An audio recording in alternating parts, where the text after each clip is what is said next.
प्रभू श्रीरामाच्या धनुष्यबाणाचा विजय असेल। आपल्या सर्वांना नम्रतेची विनंती आहे, तीर कमान लक्षात ठेवा, धनुष्यबाण लक्षात ठेवा।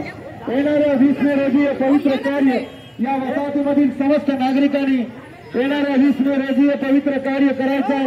धनुष्यबाणाच्या समर्थ वृंदावन राहुलजी शेळे साहेब या आपल्या ठाण्यावाद दिल्लीच्या तख्तावरती संसदेमध्ये पाठवायचं आहे। या ठिकाणी मोदीजींचे हात बळकट करण्यासाठी, देश बलवान करण्यासाठी, देशाचा विकास करण्यासाठी, या परिसराचा विकास करण्यासाठी, मुंबईचा विकास करण्यासाठी, महाराष्ट्राचा विकास करण्यासाठी या ठिकाणी धनुष्यबाणाच्या समर्थ वृंदावा आणि राहुलजी शेळे साहेब यांना संसदेवर पाठवा। आणि हे करण्यासाठी संपर्क अभियानाच्या माध्यमातून या ठिकाणी आलेले आहेत। त्यांच्यासोबत महायुतीचे सर्व पदाधिकारी आणि त्यागाची, निष्ठेची आणि प्रभू श्रीरामाची आहे। आणि म्हणून आपल्या सर्वांना विनंती आहे की हे पवित्र कार्य तुम्हा आम्हा सर्वांना करायचं आहे। आणि येणाऱ्या इकडे बघा, या साईडला हा हात लावा फुलं हात लावा। मी मनपूर्वक आभार मानतो। आपण माझं जे स्वागत केलं त्याबद्दल मी धन्यवाद मानतो। 2014 आणि 2019ला पण आपण माझं असंच स्वागत केलं होतं आणि असंच मला आशीर्वाद दिले होते। म्हणून 2014 आणि 2019ला शिवसेना प्रमुख बाळासाहेब ठाकरे यांचं स्वप्न साकार करण्याची संधी तुम्ही मला दिली आणि 2दा या ठिकाणी खासदारपदाचा बहुमान दिला। या गेल्या 10 वर्षात दक्षिण मध्य लोकसभा मतदारसंघातील विविध कामं आपण केंद्र सरकार, राज्य सरकारच्या माध्यमातून मार्गी लावलेले आहेत। इन्फ्रास्ट्रक्चर असेल, रिडेव्हलपमेंट असेल, हे सगळे विषय। परंतु आरसीएफच्या कर्मचाऱ्यांचा विषय हा आपल्या व्यवस्थापनाच्या दृष्टिकोनातून अत्यंत महत्त्वाचा विषय।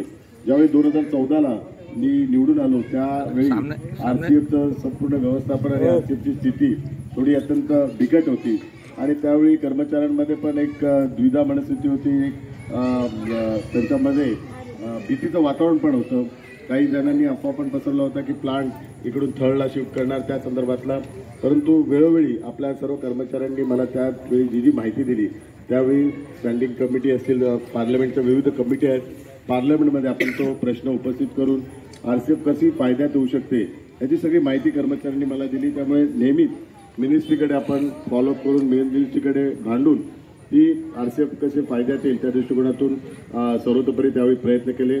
मी पंतप्रधान नरेंद्र मोदीजींचं पण मनपूर्वक आभार मानतो। त्यांची एक दूरदृष्टी होती आणि त्यावेळेचे मिनिस्ट्री जे मंत्री होते त्यांची पण दूरदृष्टी होती आणि त्या दूरदृष्टीतून आरसीएफ तोट्यातली आता फायद्यात त्यांनी नफ्यामध्ये आणलेली आहे। आणि त्याचं एक वेगवेगळी कारणं असेल, निमकोटेड युरिया असेल, वेगवेगळे जे प्रोडक्ट आहेत त्याच्या बाबतीत देशाने जी प्रगती केलेली आहे आणि संपूर्ण जगाला देशाचं कौतुक आहे।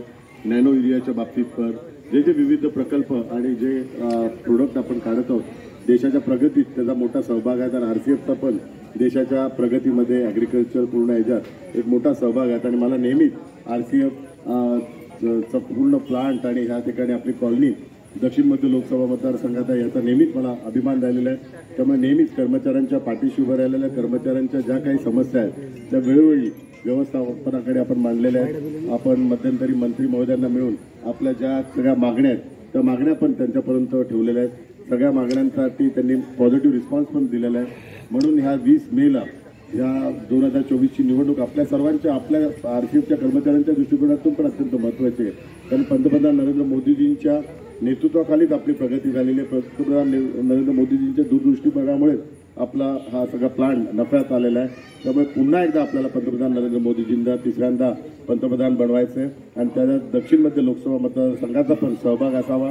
धनुष्यबाणावर बटन दाबून आपण या विकसित भारत, जो विकसित भारतचे जे स्वप्न माननीय पंतप्रधानांनी आपल्या समोर ठेवलेलं आहे त्या विकसित भारतमध्ये आरसीएफ पण विकसित होण्याचं स्वप्न त्यामध्येच आहे। आरसीएफ विकसित झाला तरच भारत विकसित होणार आहे। आरसीएफचा प्रत्येक कर्मचारी विकसित झाला तरच भारत विकसित होणार आहे। म्हणून या विकसित भारतची यात्रेची सुरुवात ही आपल्या कॉलनीपासून आहे, आपल्या कुटुंबापासून, आपल्या परिवारापासून आहे आणि त्याकरता शिवसेना प्रमुखांची जी निशाणी आहे धनुष्यबाण, त्या धनुष्यबाणावर बटन दाबून आपण या विकसित भारत यात्रेमध्ये सामील व्हा, त्या सहभागी व्हा, साक्षीदार व्हा आणि भागीदार व्हा ही आपल्या सर्वांना विनंती करतो। धन्यवाद। जय हिंद, जय महाराष्ट्र। हम तुम्हारे साथ हैं, आगे बढ़ो, हम तुम्हारे साथ हैं। 400 पार मोदी सरकार श्री पप्पू भिंडेचा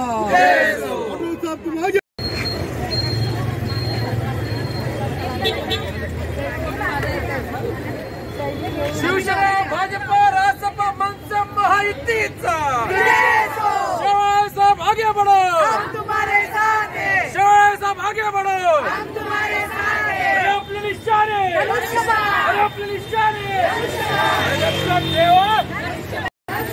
20 तारखेला, 20 तारखेला धनुष्यबाण, लोकसभेचा नर धनुष्यबाण, खासदार होणार. धनुष्यबाण, भावांनो, धनुष्यबाण, बहिणींनो, धनुष्यबाण, काकांनो, धनुष्यबाण, काकींनो, धनुष्यबाण, अरे पुढून बोला, धनुष्यबाण, मागून बोला, धनुष्यबाण, सगळे मिळून बोला. धनुष्यबाण, आईला सांगा, धनुष्यबाण, काकाला सांगा, धनुष्यबाण, भावाला सांगा, धनुष्यबाण, मामाला सांगा, धनुष्यबाण, मामीला सांगा. धनुष्यबाण. मोदी साहेबांची निशाने, धनुष्यबाण. अटल साहेबांची निशाने, धनुष्यबाण.